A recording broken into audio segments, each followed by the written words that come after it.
જય માતાજી, ઉર્મિલા બાબી ગોહિલ।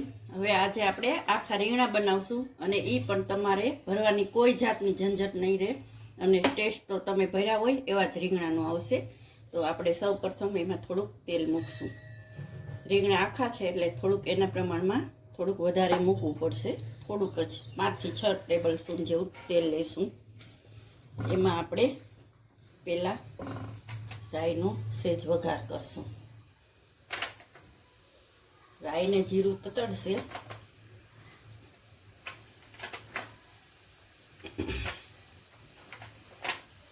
એટલે એમાં આપણે હિંગ નાખશું થોડી। હવે આપણે એના માટે ધાણા જીરું, મરચું, આદુની પેસ્ટ, લસણની પેસ્ટ, મીઠું, હળદર, મરચું લાલ અને લીમડાના પાનને આપણે કટકા કરી નાખવાના। ગાર્નિશિંગ માટે કોથમરી, ક્રશ કરેલા ઝીણા મોળવાના ટમેટા અને ઝીણી ડુંગળી, અને આ છે થોડો સિંગનો ભૂકો, અહીંયા છે થોડી કિસમિસ, ગળપણ માટે કિસમિસ અને થોડા કાજુ। હવે રીંગણાને આપણે 5 જ મિનિટ જ્યારે વઘારવા હોય ત્યારે આવી રીતે નાના ચીરા પાડવાના, બહુ આખા સુધી નહીં લઈ જવાના, એટલે તમારે 4 કટકા ન થાય। ને મીઠાના પાણીમાં બોળીને આ રીંગણા રાખી દેવાના 5 જ મિનિટ માટે, પછી વઘારવાના। હવે આપણે રાઈ જીરું તતડી ગયું છે, એમાં હિંગ પણ નાખી દીધી। હવે આપણે જે પહેલાં ડુંગળી ઝીણી મોળી છે એ નાખી દઈશું। એને આપણે થોડી સાતળવા દઈશું, ગુલાબી કલરની થવી જોઈએ।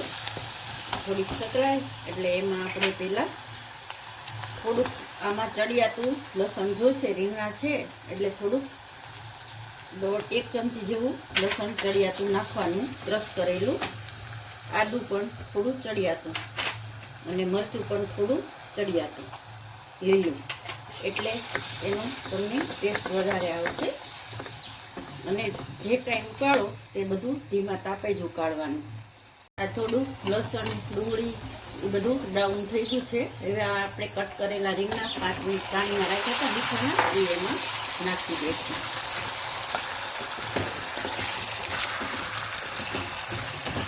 ત્યાં રીંગણા નાખો ત્યારે 5 મિનિટ તમારે ફૂલ ગેસ રાખી શકો છો। પછી એમાં આપણે થોડી હળદર નાખીશું। તેલ હોય વચ્ચે, એની વચ્ચે જ હળદર નાખવાની, જેનાથી હળદર આપણી ચડી જાય। અને થોડું મીઠું પણ, મીઠું થોડું ગ્રેવીના પ્રમાણે અને રીંગણાના પ્રમાણે નાખવાનું। પછી એને ધીમા તાપે 5 મિનિટ આપણે ચલાવવાના રીંગણા। 5 મિનિટ રીંગણા ચડી જાય પછી એમાં આપણે ટમેટા ક્રશ કરેલા છે જ્યાં તે નાખી દેવાના।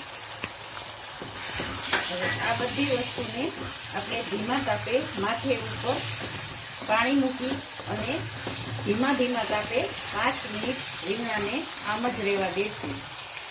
આપણે આ ઉપર પાણી મૂક્યું હતું એને 5 મિનિટ થઈ ગઈ છે। હવે આપણે પાણીની થાળી સાઈડમાં મૂકી દઈશું। હવે તમે જોઈ શકો છો રીંગણા ઘણા ગળી ગયા છે। 5 જ મિનિટમાં આપણે પાણી મૂકવાથી આવી રીતે ગળી જાય છે। હવે એમાં આપણે મરચું નાખી શકો છો। આમાં આપણે લસણ ચડિયાતું નાખ્યું છે એટલે ખાંડેલું મરચું નાખવાની કાંઈ જરૂર નથી।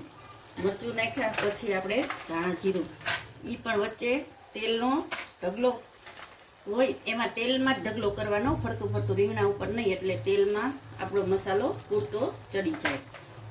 થોડી વાર 5 જ મિનિટ આવી રીતે થોડીક વાર હલાવવાનું, એમાં ને એમાં સસડી જશે મરચું સરસ। હવે ગળપણ માટે એમાં આપણે થોડી કિસમિસ નાખશું। રીંગણા કદાચ કરચા લાગે તો કદાચ એવું લાગે કોઈને, એટલા માટે ડાયાબિટીસવાળા હોય એટલે આપણે ખાંડ ન વાપરીએ તો ચાલે, એટલે આમાં નાખશું। અને ટેસ્ટ માટે થોડા કાજુ નાખશું, આનો પણ ટેસ્ટ સરસ આવશે। તમે એક વખત નાખો તો કાજુ ટેસ્ટ કરી જુઓ, અને ન નાખવા હોય તો પણ ચાલે, કાજુની કંઈ જરૂર નહીં।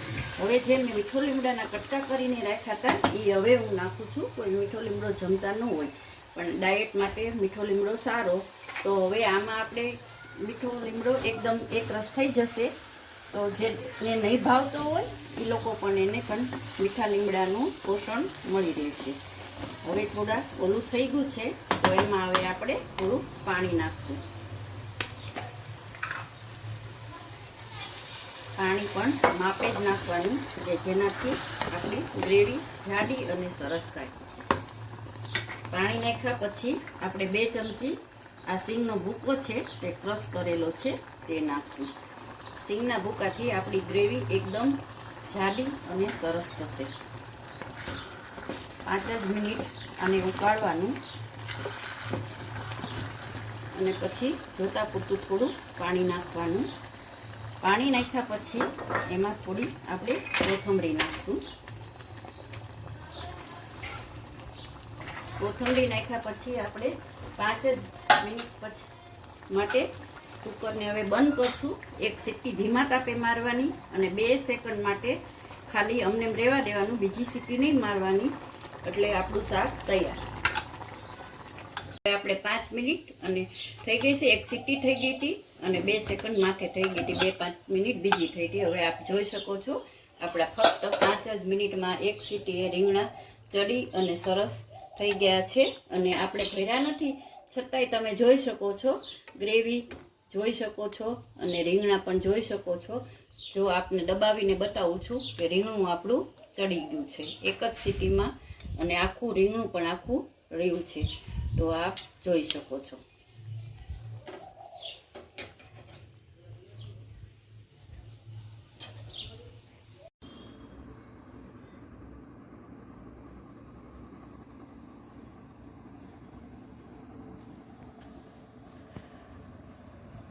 હવે આપણે શાકને સર્વ કરી દીધું છે કુકરમાંથી. આપ જોઈ શકો છો કેટલી બધી જાડી ગ્રેવી થઈ છે અને રીંગણા પણ આખા અને સરસ રહ્યા છે. આજે રીંગણાનું શાક બનાવ્યું છે, એની સાથે મેં આપણે બાજરાનો રોટલો, મસાલાવાળી છાશ, માખણ, ગોળ અને સલાડને સર્વ કર્યું છે. તો આપને બધાને કેવું લાગ્યું તે કોમેન્ટમાં જરૂર બતાવજો. અને ફટાફટ થઈ ગયું છે આપ જોયું. તો આપને બધાને જય માતાજી. સ્વાતી કે હવે પછી આપને વેટ લોસનું ડ્રિંક્સ જોતું હોય 100% ખાતરી મોર્નિંગમાં પીવાનું, તો અમે મારા ચેનલમાં આપ યસની કોમેન્ટ કરો. અને 200 સબસ્ક્રાઈબરનો મેં ટાર્ગેટ રાખ્યો છે. એ મારો 200 સબસ્ક્રાઈબરનો ટાર્ગેટ પૂરો થઈ જશે એટલે હું આપના માટે વેટ લોસનું ડ્રિંક્સ મૂકીશ. અને એ છતાંય આપને જો વહેલા જોતું હોય ડ્રિંક્સ તો મારો ટાર્ગેટ જલ્દી પૂરો કરાવો તો આપને જલ્દી વેટ લોસનું ડ્રિંકનો વિડીયો જોવા મળશે. બધાને જય માતાજી.